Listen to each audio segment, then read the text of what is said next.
The story of Les Fleurs du Mal does not follow a character, but a soul, the soul of the poet, who enters a world that detests his very existence. In the opening section, Spleen and Ideal, Baudelaire introduces the concept of the artist as an exile. In one of his most famous metaphors, the poet is compared to an albatross, a majestic bird built to soar through the heavens. But when brought down to the deck of a ship, its giant wings make it clumsy, awkward, and an object of mockery for the vulgar sailors. This is the tragic curse of the ideal, the longing for a spiritual, beautiful realm while being physically trapped in a crude, material reality. The struggle is psychological and intense. The poet attempts to find beauty not in traditional, pure nature, but in the forbidden, the decaying, and the grotesque. Baudelaire famously extracts beauty from evil, finding a dark fascination in things that society turns away from.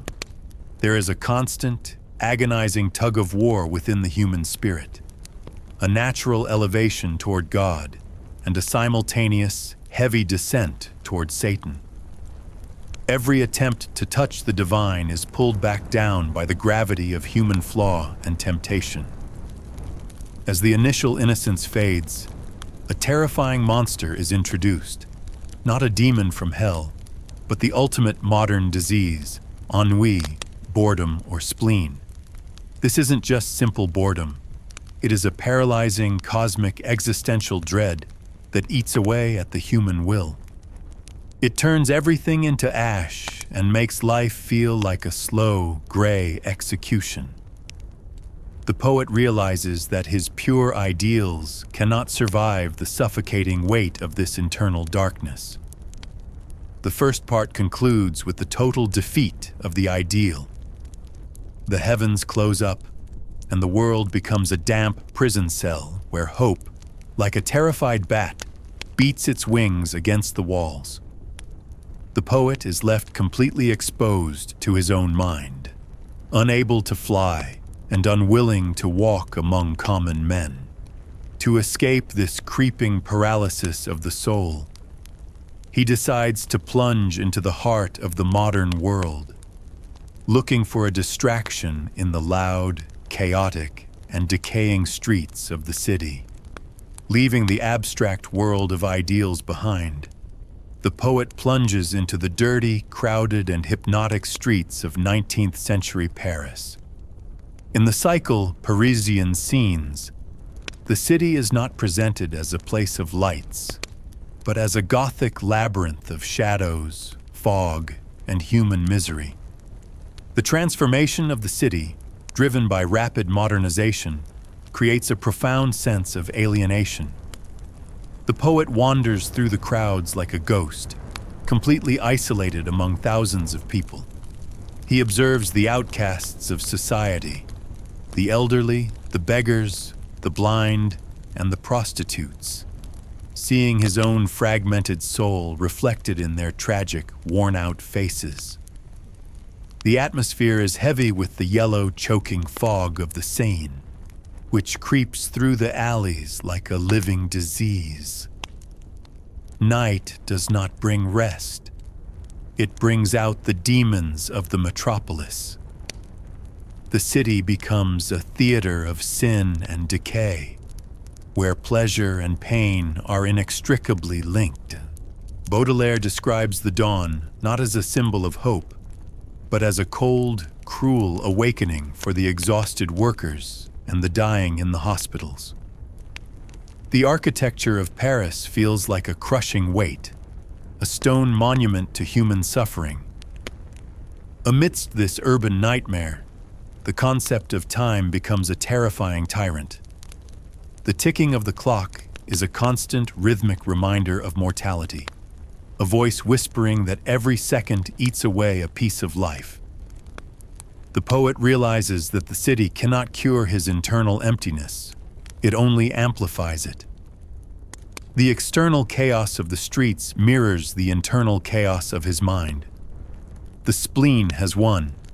It is no longer just a mood, but a black flag planted firmly inside his skull. The second part ends with a sense of utter claustrophobia. The city has become a tomb, and the sky overhead feels like a heavy iron lid closing over a coffin. Realizing that the modern world offers no salvation and that the crowds only deepen his loneliness, the poet turns inward once again. He decides to seek artificial escapes, looking for a way to numb the agony of existence through the dark, intoxicating, and destructive forces of passion and artificial paradises. To drown out the ticking clock and the roar of the city, the poet surrenders to the destructive illusions of the flesh. In the cycles dedicated to his muses, Jean Duval, the Black Venus of stormy passion, and Apollonie Sabatier, the White Venus of unachievable purity, love is never a healing force. It is a battlefield, a beautiful disease, and a form of mutual torture. The poet looks at the woman he loves and sees both a deity and a vampire who drains his soul. Beauty is no longer innocent. It is dangerous, sharp, and intimately connected to death and cruelty. When human connection fails to cure the emptiness, the poet turns to the chemical escape of artificial paradises. He plunges into the dark bottles of wine and the heavy, sweet smoke of opium. For a brief euphoric moment, the walls of his prison dissolve. The universe expands, time stops, and he feels like a god ruling over a kingdom of endless ecstasy. But the bill for this luxury always arrives. The morning brings a brutal awakening.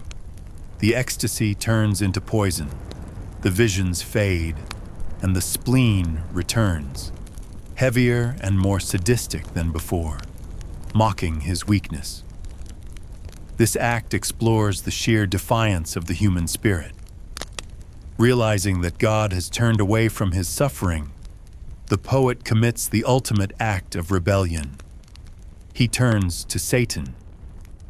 In the rebellion cycle, the devil is not viewed as a monster, but as the patron saint of outcasts, the comforter of the damned, and the prince of those who have been exiled from paradise. This is a cry of absolute despair, a spiritual revolution born from the realization that in this cruel world, heaven belongs only to the blind and the unfeeling. The third part concludes with the bitter hangover of the soul. The wine has turned sour, the love has left only scars, and the rebellion has brought no freedom. The poet has exhausted every terrestrial and infernal pleasure, yet the void inside him remains empty. He realizes that there is only one door left unopened, one final boundary he hasn't crossed. To find something entirely new, he must leave the living behind and turn his eyes toward the ultimate dark horizon, the kingdom of the dead. The final act of Les Fleurs du Mal brings us to the ultimate destination of the soul's heavy journey, death. After the failure of ideals, the claustrophobia of Paris, and the poison of artificial paradises, the poet stands on the shore of existence, looking out at a dark, endless ocean. In the monumental closing poem, The Voyage, life is revealed to be a bitter, exhausting cruise. Travelers set sail with hearts full of fire and grand illusions, only to find that the world is a mirror of their own monotony, a boring oasis of horror in a desert of boredom. Everywhere they look, they see the same spectacle of human sin, humanity groveling before power, and the victim kissing the hand of the executioner. The realization is devastating. No country, no exotic landscape, and no human empire can cure the sickness of the mind. The true prison wasn't the city of Paris. It was the human skull. Realizing that the world has nothing left to offer, the poet experiences a strange, ecstatic relief. The fear of dying evaporates, replaced by a profound curiosity. Death is no longer viewed as a terrifying skeleton with a scythe, but as an old, wise captain who gently takes the wheel when the passengers are too exhausted to sail any longer. This is the ultimate defiance against reality. The poet calls upon death to lift the anchor and plunge him into the deepest, darkest abyss. He doesn't care if he is headed to heaven or to hell. The destination is completely irrelevant. The only thing that matters is to find something new. It is a spiritual mutiny against a boring universe, an absolute refusal to compromise with the gray mediocrity of life. The flowers of evil have fully bloomed, and their seeds are scattered into the void of the afterlife. The masterpiece concludes with a terrifyingly beautiful image of surrender to the unknown. The old world burns down behind the traveler, and the black waters close over his head. Baudelaire leaves his readers on the edge of this terrifying cliff, suggesting that the ultimate form of art and the ultimate form of freedom is the courage to face the dark without blinking. The book closes, but the echoes of the poet's rebellion remain, a timeless anthem for all the outcasts, dreamers, and damned souls who refuse to find peace in a broken world.